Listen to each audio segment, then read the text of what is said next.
नमस्कार, आप देख रहे हैं आज तक। आपके साथ मैं हूं सईद अंसारी। पिछले 24 घंटों में 3.5 लाख कोरोना के मरीज, 2767 की मौत। यह आंकड़ा ऐसा है जो बहुत ज्यादा डराता है और इनमें इस बार बच्चे भी शामिल हैं। तो हमारे बच्चों को बचाना है, हमें कोरोना को हराना है। कोरोना की पिछली लहर में जहां बच्चे हमारे सुरक्षित थे, वहीं इस बार खतरे में ज्यादा बच्चे आ गए हैं। बच्चों में कोरोना का खतरा कितना बड़ा है, बच्चों को हम कोरोना से कैसे बचाएं, इसे लेकर हमारे साथ डॉक्टर्स का एक बड़ा पैनल इस वक्त मौजूद है। उनसे हम बच्चों को बचाने के लिए चर्चा करेंगे, क्या हम उपाय करें। लेकिन उससे पहले देखिए हमारी ये रिपोर्ट। माता पिता खुद लाख दुख सह लें, लेकिन बच्चों का दुख देखा नहीं जाता। ऐसे में बच्चों पर कोरोना जैसा बड़ा खतरा मंडरा रहा है तो सबकी नींद उड़ी हुई है। कोरोना की दूसरी लहर बच्चों की सांसों पर प्रहार कर रही है। 5 साल से कम उम्र के बच्चों के केस भी बढ़ रहे हैं। पिछले दिनों पानीपत में तो मां के गर्भ में ही बच्चे को कोरोना हो गया। मां पहले से ही संक्रमित थी। गुजरात के सूरत में 14 दिन के नवजात बच्चे ने कोरोना की वजह से दम तोड़ दिया। 7 अप्रैल को सूरत में ही 13 साल के एक और बच्चे की मौत हुई थी। कोरोना की पहली लहर में माना जाता था कि बच्चों पर कोरोना का असर घातक नहीं है, लेकिन इस बार यह धारणा टूट गई है। देखिए, दिल्ली में पिछली बार जब कोरोना फैला था तभी भी बच्चे प्रभावित हुए थे, पर पिछली बार देखने में आया था कि बच्चों में लक्षण कम थे और बच्चे कम संख्या में प्रभावित हुए थे। इस बार ये देखने में आ रहा है कि बच्चों में बीमारी ज्यादा हो रही है और लक्षण ज्यादा है। बच्चों में बुखार, खांसी, सांस की तकलीफ, loose motions, vomiting, weakness, lethargy, इस तरह के सिम्टम देखने में आ रहे हैं। सबसे जरूरी सवाल यह है कि माँ बाप को कैसे पता चले कि बच्चा कोरोना संक्रमण का शिकार हुआ है या नहीं, क्योंकि वायरल बुखार और कोरोना के लक्षण काफी मिलते जुलते हैं। एक्सपर्ट्स के मुताबिक अगर बच्चों को डायरिया, उल्टी, पेट में दर्द की शिकायत हो तो तुरंत सावधान हो जाइए। इसके अलावा तेज बुखार, सांस लेने में दिक्कत, हल्की खांसी, नाक का लगातार बहना भी लक्षण है। लेकिन जब बच्चा बहुत जल्दी थकने लगे और भूख भी कम हो जाए तो इसे बिल्कुल भी नजरअंदाज न करें। नया वायरस बच्चों की रोग प्रतिरक्षा प्रणाली को कमजोर बना रहा है, जिससे बच्चे इस महामारी की चपेट में तेजी से आ रहे हैं। बच्चों में कोरोना की RT-PCR जांच वयस्कों जैसे ही नेजल और थ्रोट स्वैब से की जाती है और जांच के तरीके में कोई भी बदलाव नहीं है। बच्चों में हल्के लक्षण को नजरअंदाज नहीं किया जाना चाहिए। और बहरहाल राहत की बात यह है कि कोरोना से संक्रमित 90% बच्चे ठीक हो रहे हैं। यानी खतरा तो है, लेकिन बच्चों में इस वायरस की मारक शक्ति अभी भी कम है। फिर भी जरूरी है सावधानी। आज तक ब्यूरो। 2 लहर, पिछली कोरोना की लहर जिसमें बच्चे हमारे सुरक्षित थे, उन पर ज्यादा असर नहीं था या नहीं था। लेकिन ये जो लहर है उसमें बच्चे बहुत ज्यादा प्रभावित हो रहे हैं, कोरोना से पीड़ित हो रहे हैं, पॉजिटिव आ रहे हैं। डॉक्टर शिशिर भटनागर, डॉक्टर विवेक गोस्वामी, डॉक्टर के पांडे और डॉक्टर मनोज कुमार, आप चारों इस वक्त हमारे साथ मौजूद हैं। नमस्कार, आप चारों का धन्यवाद आज तक से जुड़ने के लिए। आप बाल रोग विशेषज्ञ हैं, आप हार्ट स्पेशलिस्ट हैं। हम शुरुआत डॉक्टर शिशिर अगर आपसे करें तो लैंसेट की एक रिपोर्ट पिछली बार आई थी कि बच्चे जो हैं वो ज्यादा प्रभावित नहीं है। 1% बच्चों पर अगर असर हो रहा है तो मृत्यु दर उससे काफी कम है बड़ों के मुकाबले, जो कि 10% था। इस रिपोर्ट पर आपने हमने भरोसा करते हुए इस बार क्या थोड़ी सी लापरवाही कर दी है? और डॉक्टर भटनागर, क्या इस बार बच्चों के लिए भी ये कोरोना उतना ही घातक है जितना आपके हमारे लिए बुजुर्गों के लिए? नमस्कार आज तक के सारे सुनने वालों के लिए। देखिए, ये बात सच है कि इस वेव में पीडियाट्रिक पॉपुलेशन यानी कि बच्चों में कोरोना का इन्वॉल्वमेंट बहुत ज़्यादा हुआ है। इसमें कोई अचरज की बात नहीं है, क्योंकि इस समय में और जनरली भी सारे लोगों को ज़्यादा हुआ है, इन्वॉल्वमेंट हुआ है। तो एज सच पॉपुलेशन का पार्ट है बच्चे भी, और ज़्यादा इन्वॉल्वमेंट होना बहुत ही नेचुरल था। रही बात इसकी कि क्या इस बार कोरोना की मारक शक्ति ज़्यादा है, ये कहना थोड़ा अभी इतना स्ट्रांग नहीं हुआ, क्योंकि ये बात सही है कि अभी भी 90 से 95% बच्चे जिनको कोरोना हो रहा है, ये बात पक्का है कि ज़्यादा हो रहा है इस बार, लेकिन 90 से 95% बच्चे माइल्ड कैटेगरी में हैं, माइल्ड टू मॉडरेट कैटेगरी में ही हैं, और इनको किसी भी ट्रीटमेंट के लिए कोई खास जरूरत नहीं है। तो ऐसा नहीं है कि बहुत डेडली कुछ हो गया है, कि ऐसा कुछ बहुत ज्यादा हॉस्पिटलाइजेशन हो रहा है बच्चों में। बहुत 1% से कम बच्चे ऐसे हैं जिसमें एक खास सिंड्रोम होता है, वो बच्चों को हॉस्पिटलाइज करना पड़ता है। कुछ ऐसे लोग जिनमें इम्यून सिस्टम में गड़बड़ी है, या कुछ उनकी अंडरलाइंग किडनी डिसऑर्डर या कुछ कार्डियक प्रॉब्लम्स हैं, उसकी वजह से उनमें थोड़ा सा मारक शक्ति ज्यादा हो सकती है इस कोरोना की। जी। वो एज सच ऑल्सो और बच्चों में ज्यादा पाई जाती है। तो ऐसा नहीं है कि कोई बहुत ज्यादा मारक शक्ति बढ़ गई है। हाँ, ये जरूर है कि इन्वॉल्वमेंट बच्चों में बहुत ज्यादा है इस बार, लेकिन ज्यादातर इन्फेक्शंस ऊपर अपर रेस्पिरेटरी ट्रैक्ट इन्फेक्शंस, ये जैसे हम सोर थ्रोट बोलते हैं या acute pharyngitis टाइप, ठीक है, तो इनमें बहुत ज्यादा ठीक है ट्रीटमेंट सर। की जरूरत भी नहीं है जी।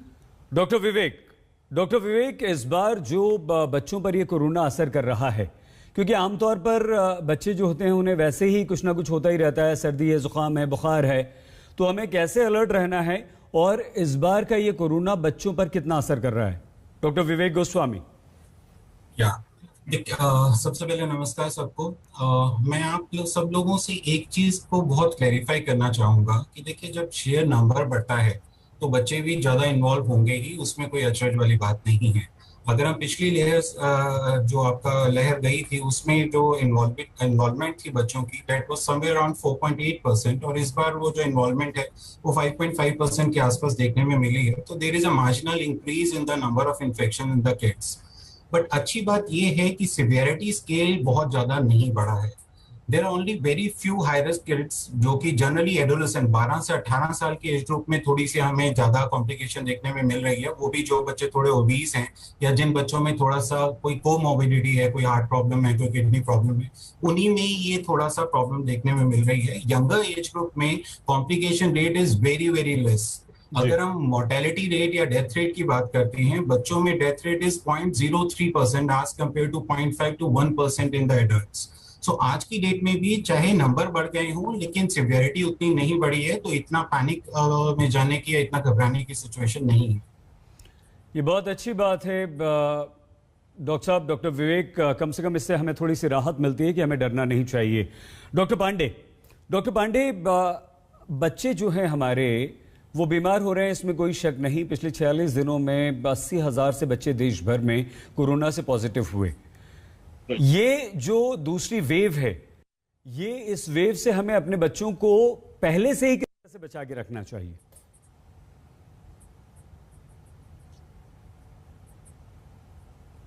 हेलो, आपका ऑडियो नहीं आ रहा? डॉक्टर पांडे, आप हमारी आवाज नहीं सुन पा रहे हैं सर? बीच में कट गई थी, अब आ रही दोबारा सर। हाँ, हम आपसे ये जानना चाह रहे थे डॉक्टर पांडे, क्योंकि इस दूसरी वेव में बच्चे भी प्रभावित हो रहे हैं, बच्चे भी पॉजिटिव हो रहे हैं, और 46 दिनों में हमने देखा 80,000 से ज्यादा हमारे देश में जो बच्चे थे वो कोरोना पॉजिटिव हुए। सर, हम ऐसा क्या करें, वो पेरेंट्स ऐसा क्या करें जो पहले से ही बच्चों पर थोड़ा सा ध्यान दें और इससे बचा लें? देखिए, ज्यादातर लोगों को जो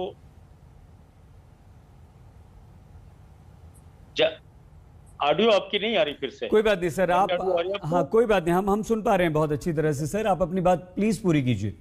देखिए, जो बच्चों में सबसे बड़ी जो मैं प्रिकॉशंस बोलूंगा कि एक तो बाहर खेलने के लिए भेजना बिल्कुल बंद करें, क्योंकि बाहर आजकल संक्रमण की रफ्तार और संक्रमण का रेट इतना ज्यादा है कि मैं सजेस्ट नहीं करूंगा बच्चों को बाहर खेलने भेजें, पता नहीं किससे इन्फेक्शन घर में लेके आए।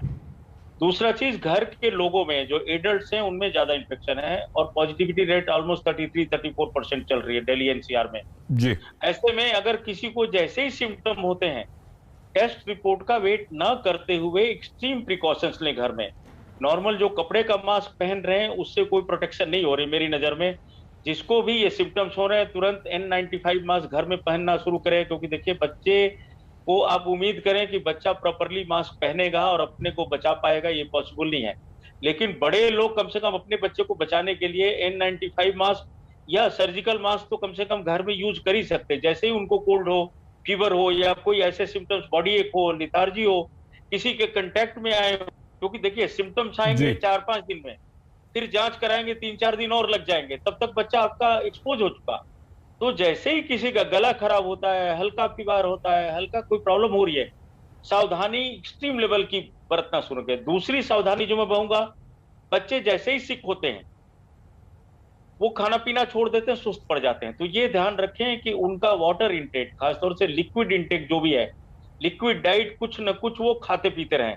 रफली 100 ml पर डे के हिसाब से, 100 to 150 ml पर केजी के हिसाब से, क्योंकि आजकल पसीना भी निकल रहा है, तो वो खाने लग जाएं। भले वो चावल का माड़ हो, ORS हो, शिकंजी हो, जूस हो, कोई भी एरेटेड ड्रिंक्स ना पिए, जैसे कैंपा लिम्का वगैरह नहीं पीना चाहिए।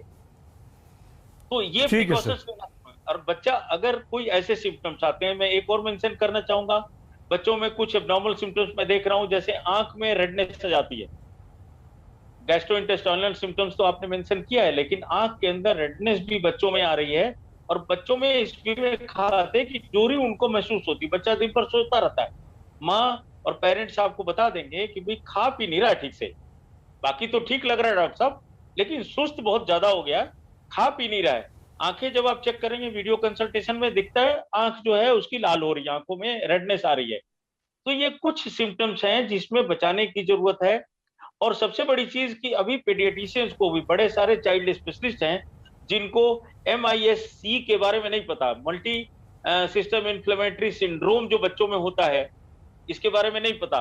तो बहुत सारे डॉक्टर्स को भी अभी इस बारे में नहीं पता, क्योंकि उन्होंने कभी देखा ही नहीं है जी। तो उसमें उनको भी सावधान रहने की जरूरत है और मरीजों को भी सावधान रहने की जरूरत है। ठीक है सर, बहुत अच्छी सलाह आपने दी है। डॉक्टर मनोज, ऐसे बच्चों के पेरेंट्स जो बच्चे पहले से बीमार हैं या जिन्हें कोई दिल की बीमारी जैसी गंभीर बीमारी है, डॉक्टर मनोज कुमार, अगर ऐसे कोई बच्चे हैं तो उनके पेरेंट्स को क्या खास एहतियात बरतनी चाहिए? देखिए सही साहब, मैं सबसे पहले कहूंगा कि बहुत अच्छा सब्जेक्ट है ये कि बच्चों में जो कोरोना है सेकेंड वेव में वो काफी ज्यादा है। जैसे कि हमारे को पैनलिस्ट ने भी बोला कि 5% से ऊपर है। अगर आप अमेरिकन स्टडीज देखिए तो करीब करीब 13% टोटल कोविड केसेस के बच्चे थे। ये ठीक है, मैं मानता हूं कि बच्चों में संक्रमण जो है वो ज्यादातर एसिम्प्टोमेटिक होता है, बट मल्टीपल सिस्टम जो है, मल्टी सिस्टम इन्फ्लेमेटरी सिंड्रोम जो जनरली इन्फेक्शन के 2 हफ्ते बाद होता है, वो बड़ा ही डेंजरस सिचुएशन है। दूसरी चीज कि बच्चों में एडमिशंस का जो क्राइटेरिया है या जो ट्रीटमेंट का जो प्रोटोकॉल है, अभी तक हमारे देश में बहुत क्लियर नहीं हुआ है। बट जो भी सीवियरली इल बच्चे हैं, जिनको कोई दौरा आ गया है या जो बहुत ही लेथार्जिक हो गए हैं, उनके इन्फ्लेमेटरी मार्कर्स बढ़े हुए हैं, तो उनको एडमिशन जल्दी कराना चाहिए। रेमडेसिविर और डेक्सामेथासोन दोनों को भी हॉस्पिटलाइज्ड पेशेंट्स के लिए रिकमेंड किया गया है। जहां तक अगर कोई कंजेनाइटल हार्ट डिजीज से सफर करने वाला बच्चा है तो उसमें डेफिनेटली रिस्क जैसे एडल्ट में कोमॉर्बिडिटीज होने की वजह से बढ़ जाती है, उसी तरीके से कोई भी बच्चा अगर कंजेनाइटल हार्ट डिजीज से सफर कर रहा है तो उसके जो लंग्स की जो रिजर्व होती है, क्योंकि किसी में हो सकता है कि पल्मोनरी ब्लड फ्लो कम हो, किसी में पल्मोनरी वास्कुलर रेजिस्टेंस ज्यादा हो, तो ऐसे बच्चे कोविड के लिए बहुत ही मतलब कि नाजुक होते हैं और कोविड का संक्रमण इनके लिए जानलेवा हो सकता है।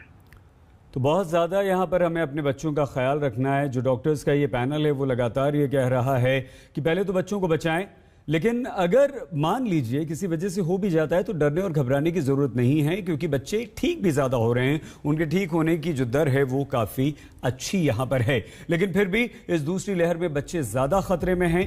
बहुत छोटे से ब्रेक के बाद हम फिर से बात करेंगे हमारे बच्चों को कैसे बचाया जाए इस घातक खतरनाक कोरोना से। कोरोना ने पूरे देश में तबाही मचा दी है, लेकिन हमें अपने बच्चों को बचाना है, कोरोना का हराना है। डॉक्टर्स का एक बड़ा पैनल हमारे साथ है, लेकिन यदि ये लक्षण आपको अपने बच्चों में दिखाई दें जो बस अब हम स्क्रीन पर आपको दिखाने जा रहे हैं, तो इन लक्षणों को आप गौर से देख लीजिए। एक बार तुरंत ये देखिए आपके सामने स्क्रीन पर, डायरिया, उल्टी, पेट दर्द, तेज बुखार। अगर इनमें से कुछ भी आपके बच्चों को होता है तो आप अपने बच्चों को तुरंत डॉक्टर के पास ले जाइए या डॉक्टर से कंसल्ट कीजिए। सांस लेने में दिक्कत हो, नाक लगातार बहना है, भूख कम लगना है और थकन होनी है। बहुत छोटा सा ब्रेक ले रहे हैं, लेकिन डॉक्टर्स का बड़ा पैनल इस वक्त हमारे साथ है, तो इन लक्षणों पर और कोरोना से बच्चों को बचाने पर उनसे हम करेंगे बातचीत। कोरोना जिस तरह से हमारे देश में कहर ढा रहा है वो आपसे हमसे छिपा नहीं है, ये बात डराती है। लेकिन गंभीर इससे भी ज्यादा बात यह है कि इस बार जो कोरोना है वो हमारे बच्चों को भी नहीं छोड़ रहा है और सीधे सीधे बच्चों को भी संक्रमित कर रहा है।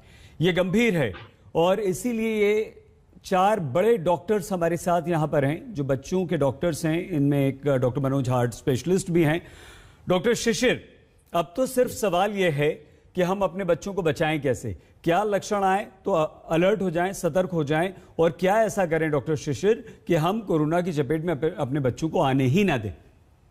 जी देखिए, ऐसा है, अगर मैं एनालिसिस करूं बच्चों में सिम्टम्स की, तो लगभग 4.5% बच्चे ऐसे हैं जिनमें कोई सिम्टम नहीं आता। बच्चा खेलता कूदता दिखाई देता है, थोड़ा बहुत खाने पीने में तंग करता है, अदरवाइज बिल्कुल ठीक रहता है, कोई फीवर नहीं, कोई खांसी नहीं, कोई कुछ नहीं।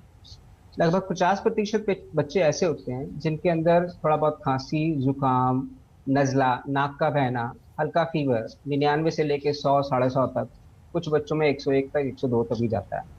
फीवर हर 4 से 6 घंटे में आ सकता है और जाड़े के साथ आता है। तो थोड़ा कंपन होती है, तो कंपन देख के पेरेंट्स थोड़े घबरा जाते हैं, लेकिन ये मॉडरेट सिम्टम्स में ही आता है। लेकिन लगभग 50% बच्चे ऐसे हैं जिनमें इस तरह के सिम्टम्स आते हैं, थोड़ा बहुत हल्का लूज मोशंस, नौशिया, वॉमिटिंग, या कुछ ऐसे रिलेटेड सिम्टम्स आ सकते हैं जैसे गैस्ट्राइटिस की वजह से, गैस्ट्रोइंटेस्टाइनल सिस्टम इन्वॉल्वमेंट की वजह से।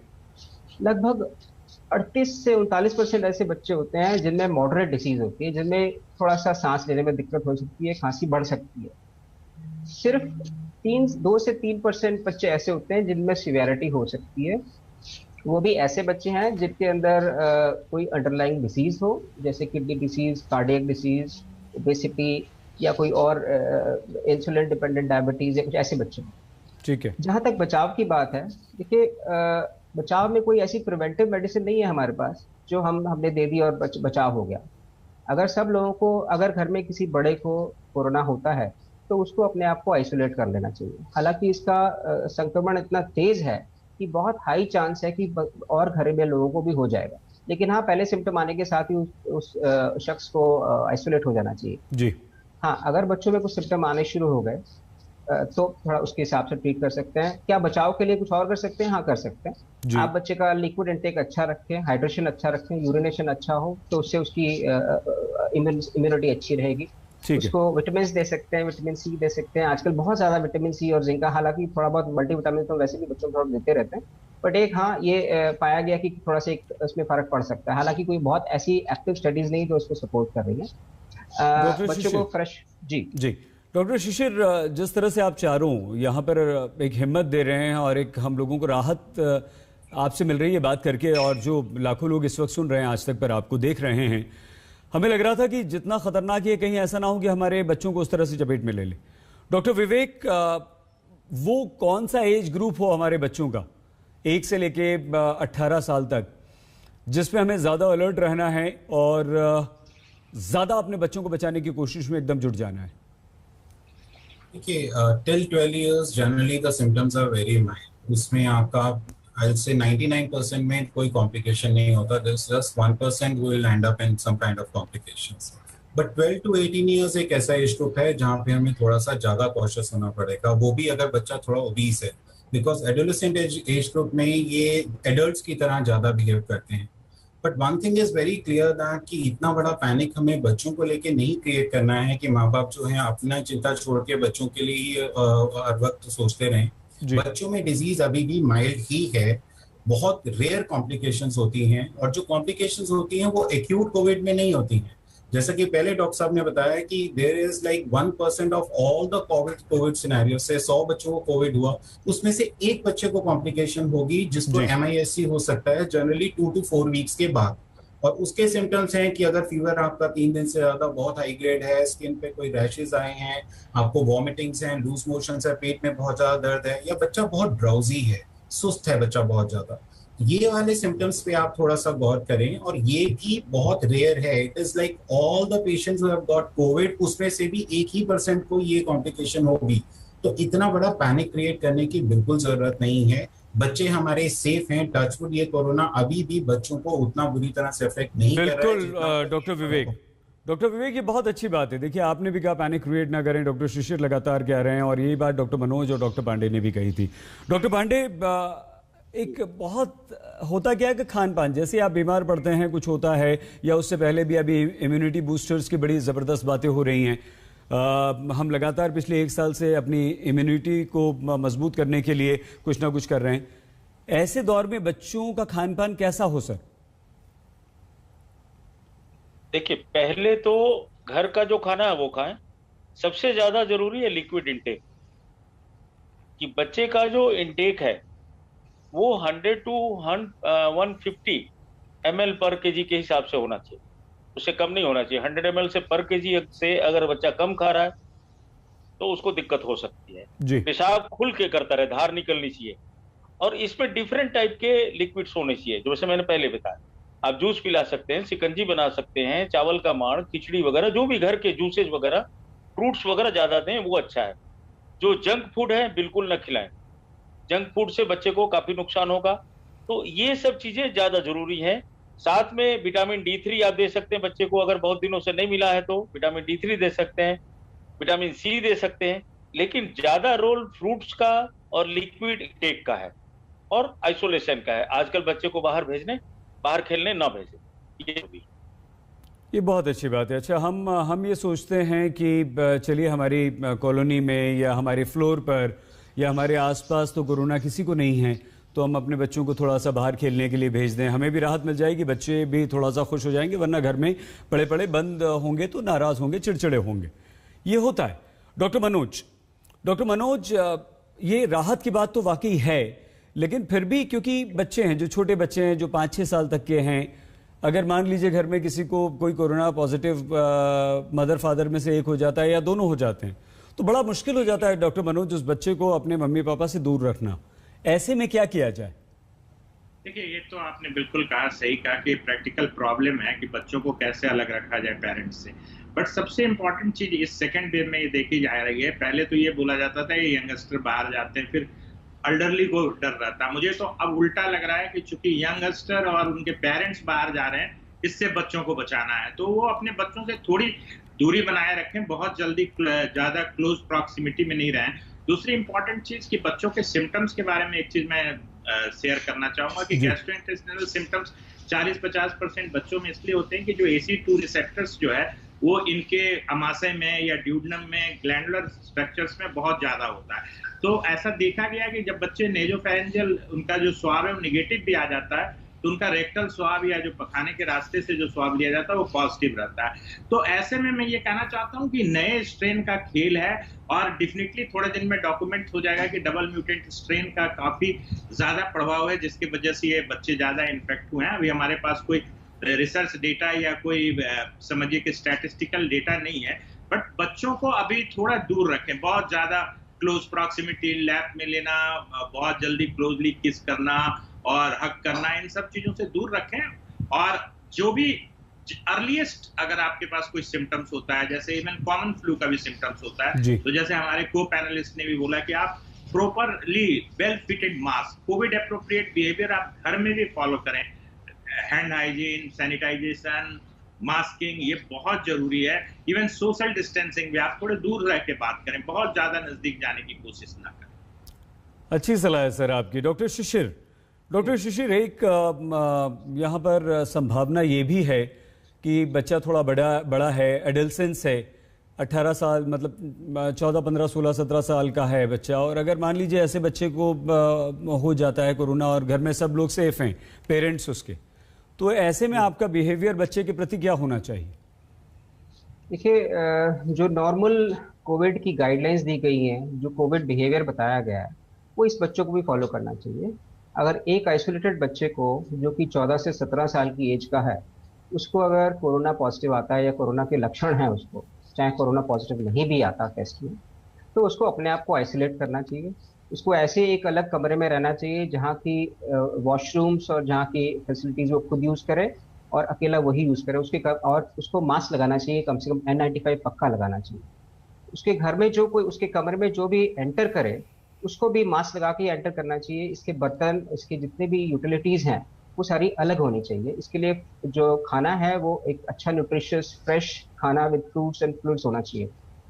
ऐसे बच्चे के अंदर, जैसे कि बताया कि 12 साल से ऊपर वाले बच्चे बिल्कुल एडल्ट जैसा बिहेव करते हैं, तो इनको लक्षण ऐसा हो सकता है कि इनके लक्षण बढ़ जाएं, जो कि माइल्ड से मॉडरेट से सीवियर कैटेगरी में जा सकते हैं। यानी कि जो मॉडरेट कैटेगरी है वो निमोनिया कैटेगरी मानी जाती है। तो उसके अंदर बच्चों को रेस्पिरेटरी प्रॉब्लम शुरू हो सकती है। तो उनको अपने आप को मॉनिटर करना चाहिए कि मेरे ऑक्सीजन लेवल ठीक है, हाँफ तो नहीं रहा बच्चा, खांस तो नहीं रहा, तेजी से उसका ऑक्सीजन लेवल नीचे तो नहीं आ रहा। ये मॉनिटरिंग उसको खुद भी आनी चाहिए, क्योंकि बच्चा अगर 14-15 साल का है वो अपनी मॉनिटरिंग खुद कर सकता है। हालांकि उस पर सुपरविजन पेरेंट्स की भी रह सकती है, लेकिन हाँ, पेरेंट्स सुपरविजन के साथ साथ अपना भी प्रोटेक्शन करें। तो ऐसे और लोगों को भी उस बीमारी से पकड़ने के लिए बचाया जा सकता है, और ऐसा वो खुद भी अपने आप को कंटेन करके अपनी बीमारी से लड़ सकता है। ठीक है सर। डॉक्टर विवेक, एक सिचुएशन और है। मान लीजिए माँ को, मम्मी को हो जाता है कोरोना और बच्चा बहुत छोटा है, 2 साल 3 साल 4 साल का है, माँ के बिना नहीं रह सकता, फादर के पास जितना रह सकता रहे, ऐसे में माँ क्या करे? इसमें बहुत ही प्रैक्टिकल क्वेश्चन है आपका, और ये डे टू डे लाइफ में हमें रोज ये सिचुएशन फेस करने पड़ रही है। इसमें गाइडलाइंस बहुत क्लियर हैं। जैसे 0 to 1 ईयर का बच्चा है, मदर फीड पे है, तो मदर मास्क लगा के ब्रेस्ट फीड करा सकती है, ऐसा नहीं कि मदर ब्रेस्ट फीड नहीं करा सकती है। Then 1 to 3 years age group में अगर बच्चा आराम से आइसोलेट हो पा रहा है, वो अपनी मदर के बिना रह सकता है, तो दैट इज प्रेफर। बट अगर नहीं रह पाता है तो हम उसको मदर के साथ अलाउ कर देते हैं। उसका रीजन कई है। एक तो साइकोसोशल इम्पैक्ट बच्चे पे इतना होता है, वी हैव सीन के बच्चे को डर के रात को उठना शुरू हो गए अगर मदर से वो दूर रह रहे हैं। और फ्रेंकली स्पीकिंग, जब तक मदर को सिम्टम्स आते हैं, उनको पता चलता है कि वो कोविड पॉजिटिव हैं, बाय द टाइम वो 2 दिन पहले से इन्फेक्शन स्प्रेड कर रही होती है। तो प्रैक्टिकली अगर घर में आपके एक पॉजिटिव पेशेंट है तो बहुत लेट हो जाता है ये रियलाइज कर पाना कि ये अब इसको कोविड हो गया है, और तब तक वो इन्फेक्शन जनरली स्प्रेड हो चुका होता है। प्रैक्टिकल पॉइंट तो यही है। हम कितनी भी आइसोलेशन की बात कर लें, घर में एक कोविड का मतलब ये है कि जनरली वो घर में फैलता ही है।